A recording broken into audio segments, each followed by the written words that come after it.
उन्होंने एक लड़की ली थी गोद, तो कम से कम ऐसे थी 17-18 साल की लड़की थी वो। और इन्होंने पता नहीं क्या मतलब उससे जो कहते थे जिंदा कर देंगे, कमरे में बंद रखते थे उसे।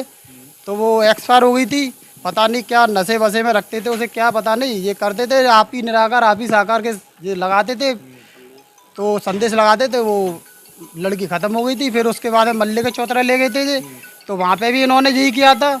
तो वहाँ पे पुलिस प्रशासन आया था। पुलिस प्रशासन आया तो उसके बाद में यही हुआ था कि वहाँ पे पुलिस आई थी, तो वहाँ पे लाठी चार्ज हुआ था। इन्होंने पता नहीं क्या पुलिस वालों पे भी लाठी का चार्ज किया था।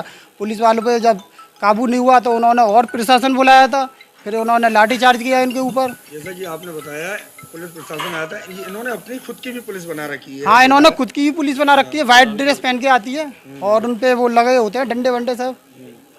और महिला भी है इसमें, कुछ पुलिस बन के आती है जो वो पिंक कलर की ड्रेस पहन के। क्या मानना है, यहाँ आस्था है या एक विश्वास? कुछ नहीं है, अंधविश्वास है, आस्था कहाँ है। हाँ, कोई मंदिर है यहाँ पे? क्या है? मकान है, खाली मकान है, उसमें ताला लगा रहता है। ऐसे तो कोई भी आता है चला जाता है। अच्छा, उससे क्षेत्रीय लोगों में कुछ दिक्कत होती है? दिक्कत तो काफ़ी लोगों को होता है सर। ये बताओ, सुबह से शाम तक आता है, किसी के घर में चोरी हो जाए तो किसी को क्या पता पड़ेगा, क्योंकि रात को निकलने वाले जा रहे हैं, आप किसको पकड़ोगे? ये जो मकान है ये किनका था और कब से बंद है? ये करीबन मेरे ख्याल से 25-24 साल से बंद है। और करीबन मैं इनका जो 30 साल से पड़ोसी हूँ। 30 साल पहले मैं खूब इनको जानता था, आम आदमी तरह रहते थे ये। हाँ, ये पुलिस में थे किसी विभाग में। उसके बाद ये खुद रिजाइन दिया है। क्या नाम था जब ये? मेरे ख्याल से सूरजपाल नाम था शायद। सूरजपाल। हाँ, फिर उसके बाद कोई नारायण करके हुए ये, क्या नारायण नाम?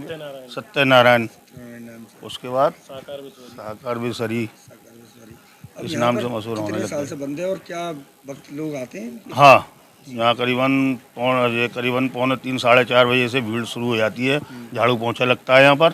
झाड़ू पोंछा लगने के बाद में और जो दर्शन शुरू हो जाते हैं कुटिया पे। यहाँ मत्था टेकते हैं लोग, आने नहीं बहुत दूर दूर से आते हैं। बहुत अच्छी मानता है इनकी, बहुत लोग आते हैं, आस्था बहुत लोग करते हैं यहाँ पर आने की। लगभग कोई इनका विशेष दिन कभी आना हुआ है? नहीं, ये करीबन 24-25 साल से आए नहीं है यहाँ पर। ये कुटिया बनी है, ये भी अभी पहले जो एडीए अप्रूव्ड है, जो एडीए के जो क्वार्टर बने थे उसी तरीके से बना था। ये 1.5 साल पहले ये इन्होंने तोड़वा के और नया जो है बनवाया है इसको। निर्मित हुआ है। हाँ, इनके बारे में कुछ विशेष जानकारियाँ जो आप? विशेष जानकारी ये है कि ये करीबन 97-98 में एक आम आदमी थे, ड्यूटी करते थे। नेचर बहुत अच्छा है, मेरी कई बार इनसे बातचीत भी हुई है। बहुत बढ़िया नेचर के आदमी है, अड़ोस पड़ोस में बहुत अच्छी तरीके से रहते थे, कोई ऐसी बात नहीं है। उसी साल जब ये रिजाइन दे के आए उसी दरमियान इनसे लोग जुड़ने लग गए। हमें क्या हुआ जो इनसे लोग जुड़ने लगे एकदम अपने ईश्वर के रूप में? नहीं, हमने तो कोई ऐसा चमत्कार नहीं देखा, सिर्फ भीड़ देखी थी हल्की फुल्की। तो हम ये सोचे, हमने ये सरकारी उसमें महकमे में हो सकता है उस कारण लोग आते होंगे। धीरे धीरे भीड़ बढ़ने लग गई, करीबन 100-200 आदमी आने लग गए। जब हमें मालूम पड़ी तो यहाँ पर जो शाम को 7 बजे आरती भी होती थी, बहुत भीड़ हो जाती थी, लाइन लग जाती थी पूरी कॉलोनी में। तो ये करीबन मेरे ख्याल से उसके बाद में सन 2099 में या 2000 में इनके पास में एक बच्ची थी गोद ली हुई, वो किसी बीमारी के कारण ख़त्म हो गई। तो उसकी लाश करीबन 2 दिन यहाँ रखी रही। तो जो जिनके भक्त लोग हैं उन्होंने यहाँ नारेबाजी करी कि बाबा जी जो है आप इनको जिंदा करिए। खूब नारेबाजी हुई यहाँ पर। हाँ, 2 दिन बाद बाबा जी ने कही कि ले जाओ आप इनको, दाग लगाइए मल के चौतरे पे। तो जब मल के चौतरे पे लेके गए तो वहाँ और भी वो थी, तो उन्होंने सबने रोक दिया कि बाबा अगर जिंदा करेंगे तो हम अपनी भी जिंदा करवाएंगे। तो वहाँ लग गई भीड़, काफ़ी भीड़ हो गई वहाँ पर। मैं भी गया था स्वयं, मेरे साथ में और भी लोग थे। जब हम गए तो इतनी भीड़ हो गई, हज़ारों की भीड़ हो गई। तो जब वहाँ पर जो पुलिस को स्थानीय जो थाना है सागंज थाना, उसको पता लगी, पुलिस आई वहाँ पर। पुलिस ने आन के पूरा वाक़या देखा, देख के नहीं पुलिस ने जो है वहाँ से भीड़ को खदेड़ना शुरू कर दिया।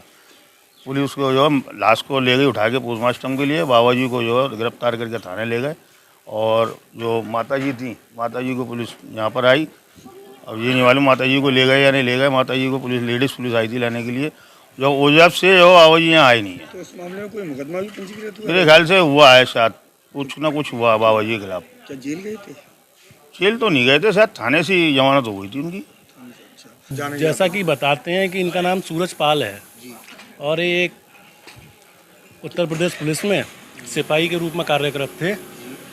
वहाँ से अब लोगों की 100 बातें। कोई कहता है रिज़ाइन दे दिया, कोई कहता है रिज़ाइन ले लिया गया, कोई कहता है हटा दिया गया, कोई कहता है हट गए। अब पूरी जानकारी तो वही बता सकते हैं। फिर उसके बाद क्या हुआ? उसके बाद सूरजपाल नाम के बाद सूरजपाल नाम के बाद फिर ये इन्होंने रिज़ाइन देने के बाद अपने छोटे मोटे सत्संग करना शुरू कर दिए, महिलाओं को जोड़ना शुरू कर दिया। अब महिलाएं जो हैं इन चक्करों में जल्दी फंस जाती हैं, क्योंकि महिलाओं के अंदर आस्था ज़्यादा होती है, इसलिए महिलाओं से शुरुआत की इन्होंने। फिर सत्यनारायण से साकार विश्वरी हो गए। अब साकार विश्वरी हुए, नाम बड़ा हुआ तो बहुमत भी बड़ा हो गया। अब बहुमत बड़ा होता गया, हर ट्यूसडे को ये अपने सत्संग कराते गए। आज भी पूरे उत्तर प्रदेश में हरियाणा, दिल्ली, पंजाब इनके सत्संग होते हैं और प्रत्येक ट्यूसडे को उनका सत्संग होता है। सारे क्षेत्र अलग अलग होते हैं, अलग अलग जिला में इनके व्यवस्था कर्मी जो हैं वो लगे हुए हैं। अब जैसा कि मानना है सबसे पहले उनका निवास यहीं था, यही निवास शुरुआत की थी। यहीं से शुरुआत की तो थी। यह लोगों की क्या आस्था है इस मकान पर? देखिए आस्था वास्ता मैंने तो जैसा कि अभी इन बाइट दी जो लोगों ने, इन्होंने भी बताया कि आम इंसान थे। अब मेरा संपर्क तो था नहीं, मेरे पापा का संपर्क था। वो बताते हैं कि इनकी आपस में यारी दोस्ती थी, उठना बैठना था और साथ में बीड़ी पिया करते थे और एक आम ही इंसान थे। कोई ऐसा था नहीं कुछ भी कि कुछ किसी चमत्कार हुआ? कभी कोई ऐसा चमत्कार नहीं हुआ। एक बार जैसा कि बताया भी इन्होंने कि एक लड़की मृत हो गई थी, उसको उनके भक्तों ने बोला भी था कि बाबा जिंदा करेंगे, बाबा जिंदा करेंगे। 2 दिन तक जो है डेड बॉडी रखी रही, तो ऐसा कोई चमत्कार हुआ नहीं। फिर यहाँ से शमशान ले गए, वहाँ भी यही बात हुई, बाबा जिंदा करेंगे, बाबा जिंदा करेंगे। तो वहाँ भी कुछ ऐसा मतलब जो जिसके एक बार प्राण निकल गए उसको जिंदा करना असंभव है। उसको तो भगवान ही जिंदा कर सकते हैं, या कोई दूसरी शक्ति दुनिया में नहीं है जो जिस व्यक्ति के प्राण लौटा दे। ये इतनी बड़ी घटना हाथरस में जो हुई है, इसका जिम्मेदार स्वयं भोले बाबा है। वहाँ किसी प्रकार की आप देख रहे हैं, जब इतना उमस हो रही है, इतनी, या तो आप व्यवस्था पूरी करो। जितने भी उनके व्यवस्था कर्मी थे, वहाँ बताया जा रहा है कि 20,000 लोगों की परमिशन थी और वहाँ भीड़ लाखों में थी।